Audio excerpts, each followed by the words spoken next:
બાળકો, આજે આપણે વિવિધ વનસ્પતિ અને તેની ઔષધીય ઉપયોગિતા શું હોય છે એની માહિતી મેળવીશું.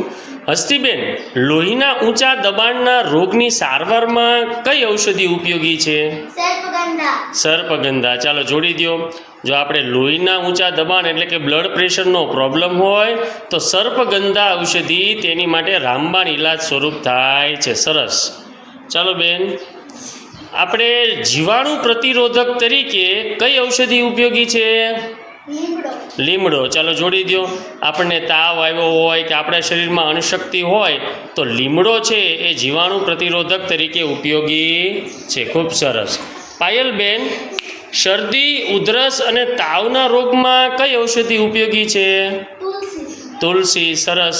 જો તુલસી છે એ શરદી, ઉધરસ, કફ થયો હોય અથવા તાવ આવ્યો હોય તો એમાં ખૂબ જ ઉપયોગી છે. ખૂબ સરસ.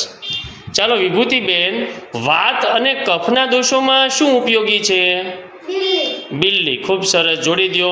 જો ઘણીવાર અત્યારે ઉનાળાની સિઝન ચાલતી હોય તો વાત અને કફના દોષો હોય કે શીળસ જેવા રોગોમાં બિલ્લીનું શરબત તમે કર્યું છે? હા, આપણી શાળામાં પણ બિલ્લીનું ઝાડ છે, તો બિલ્લી અને કોઠાનું શરબત ખૂબ જ સારું થાય. ખૂબ સરસ બેન. ચાલો બેન, આપણે મધુપ્રમેહ એટલે કે ડાયાબિટીસ, તાવ અથવા સાંધાના દુખાવામાં કઈ ઔષધિ ઉપયોગી છે? ગળો. ચાલો જોડી દો. તો જો ગળો છે એ ડાયાબિટીસમાં, તાવ કે સાંધાના દુખાવામાં ખૂબ જ ઉપયોગી છે. ખૂબ સરસ બેન. ચાલો એની પછી આપણે કબજિયાત કે વાળ અંગેના રોગો હોય તો ધ્રુવિશાબેન આપણે કઈ ઔષધિ ઉપયોગી છે? હરડે. ચાલો જોડી દો. કબજિયાત અથવા વાળને લગતી કોઈ બીમારી હોય તો હરડે ખૂબ જ ઉપયોગી થાય છે. ને ચામડીના કે દાંત કે પેઢાના રોગો હોય તો કઈ ઔષધિ ઉપયોગી થાય? કરંજ. ચાલો જોડી દો.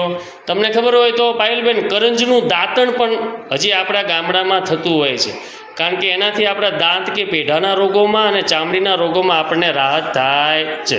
ખૂબ સરસ બેન.